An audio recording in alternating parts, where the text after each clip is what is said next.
me, I know some individuals refer to Nigeria as a zoo, and I get irritated by it. As a professor in the UK, I couldn't take my students to class the next morning. I had to tell all my students, meet me in Parliament. I cannot stay in the UK as an advisor to the UK government and look at my fatherland being vandalized by individuals that have no clue. If you are talking about the next election, I think you are dreaming. You haven't read the writing on the wall.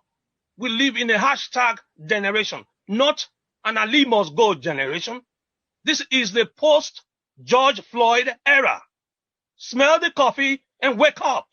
If you are in any position in Nigeria, you better get this clear.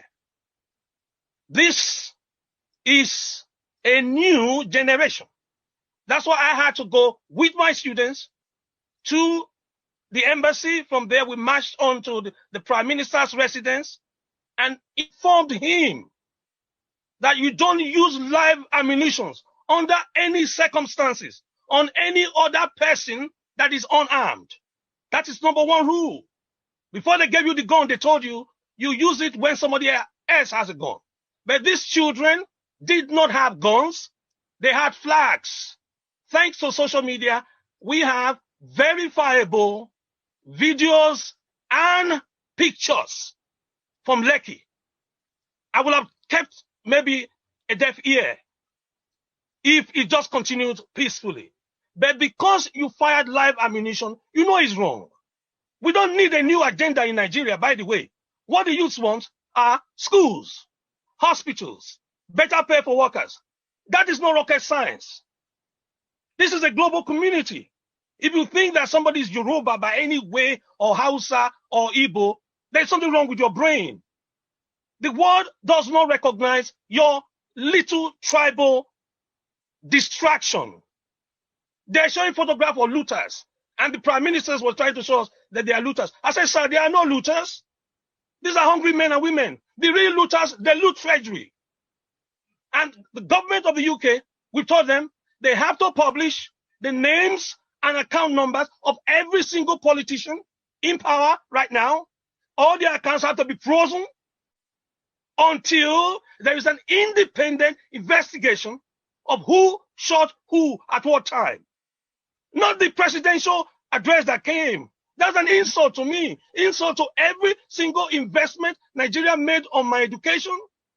How can I be here advising Angela Merkel, Francis Macron, and telling them what to do, and my home is on fire, and little innocent children are asking for a basic, ladies and gentlemen, this is basic demand. They didn't ask for a golden elephant. They could have asked for that. So I'm appealing to you. If you don't want to join the international community, the diasporans will start and respond to this war because the first bullet has been fired.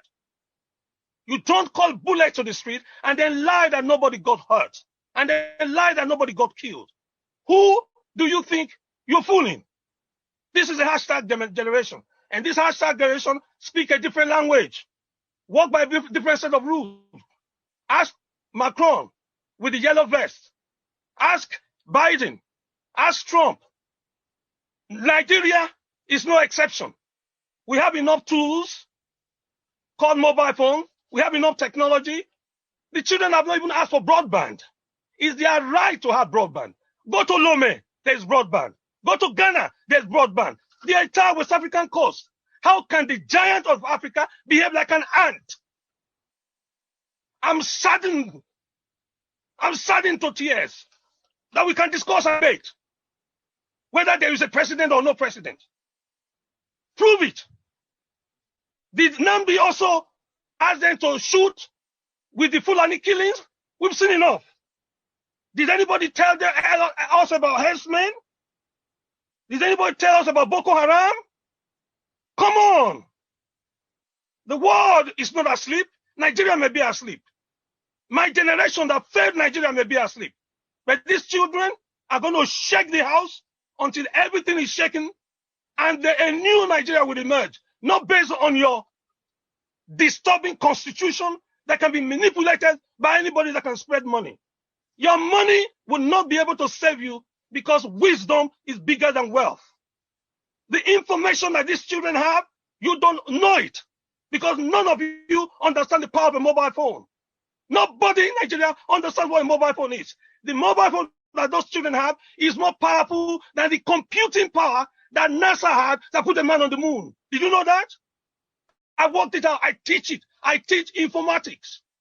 The power of the mobile phone, you don't know. If you knew it, you will give your military one and take the guns from them. So, ladies and gentlemen, this is why I came, and this is why I'm intervening from. We are going back to Parliament today. We'll be there tomorrow. We'll be at the Prime Minister's house. He knows these real facts, and he's going to call all his partners and other Commonwealth countries until we hear the truth. All the banks are going to be frozen. All your bank accounts are going to be frozen. All your passports are going to be revoked if you have a foreign passport.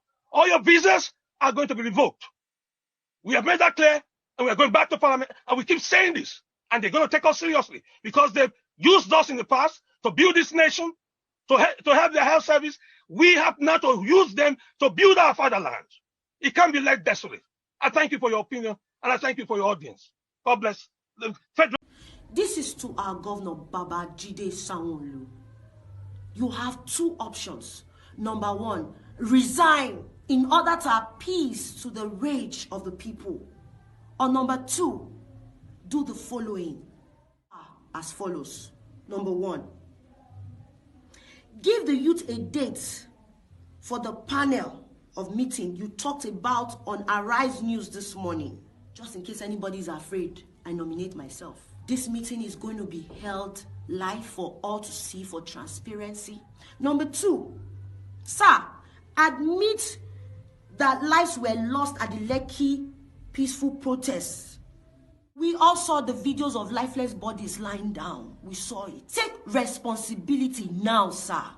Number three, have a meeting with the heads of these area boys to call their boys back off the streets. These are boys that have hijacked the peaceful protests. You know them. They are political talks. Number four, full compensation to the families of the victims of police and army brutality. Number five, for absolute calm and normalcy, a reformed police and army should be put back on our roads to return the state back to being secured. These are the 5 things we ask of you, sir.